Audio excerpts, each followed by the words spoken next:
Magandang araw po muli sa inyong lahat. At muli nagbabalik ang inyong lingkod.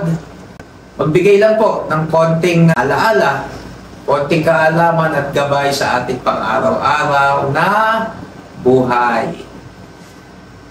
I-share ko po sa inyo sa sandaling ito, maiksi lang po. I-share ko po sa inyo yung pinamagatang YOLO. Meron po bang nakakaalam nung katagang YOLO? Capital Y-O-L-O. Ang ibig sabihin po nun ay you only live once. YOLO. Sa Amerika, meron mga tinatawag na BOGO. Yung BOGO po ay buy one, get one. Pero ito po nga aking isi-share ay hindi po sa buy one, get one. YOLO, you only live once. Nung inaaral ko po to, ako mismo ay napapaisip ng malalim. Bakit? Kasi yun po ang katotohanan mula sa Diyos at sa salita ng Diyos na tayong lahat ay binigyan lang ng isang pagkakataong mabuhay. Ngayon, isang pagkakataon na nga, mga minamahal, mga kapatid, ay maigsi pa. Life is so short kasi pag binasa nyo ang James 4:14, nakalagay doon kayo ay isang singaw na sa sandaling panahon ay lumilitaw at pagdakay napapawi. Can you imagine? Dapat tayo magbulay-bulay at mag-isip mabuti.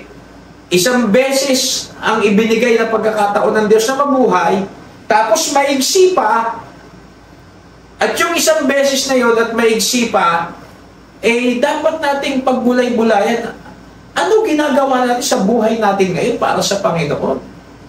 Dahil isang beses lang yan, mga minamahal, at maigsi, I suggest na tayong lahat ay patuloy na magtapat, magsipag, maging mabunga, ibigay natin lagi ang ating best sa Panginoon.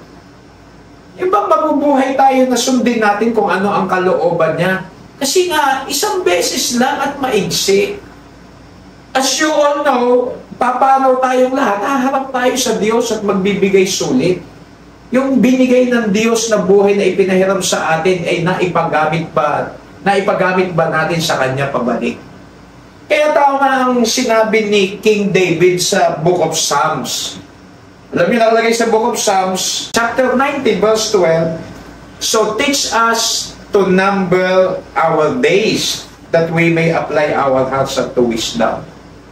So dahil isang beses ang binigay sa ating pagkakataong mabuhay at maigsi pa, tapos kung tayo ay nasa mahigit kalahatian na tinatahak ng ating buhay ngayon, baka pwede mga kapatid, yung natitirang sandali sa atin ay hayaan nating tumakbo yung natitirang buhay na yun na may karunungan na mula sa Diyos. Na para pagharap natin sa Diyos, masabi sa atin, well done, thou good and faithful servants. So sana po, naintindihan nyo ulitin ko po, YOLO. You only live once. Bigay natin lagi ang best sa Panginoon at hayaan natin mag-glorify lagi sa buhay natin ng Panginoon. Okay, God bless you all po. Ito po ang inyong lingkod, ang Peking Kano.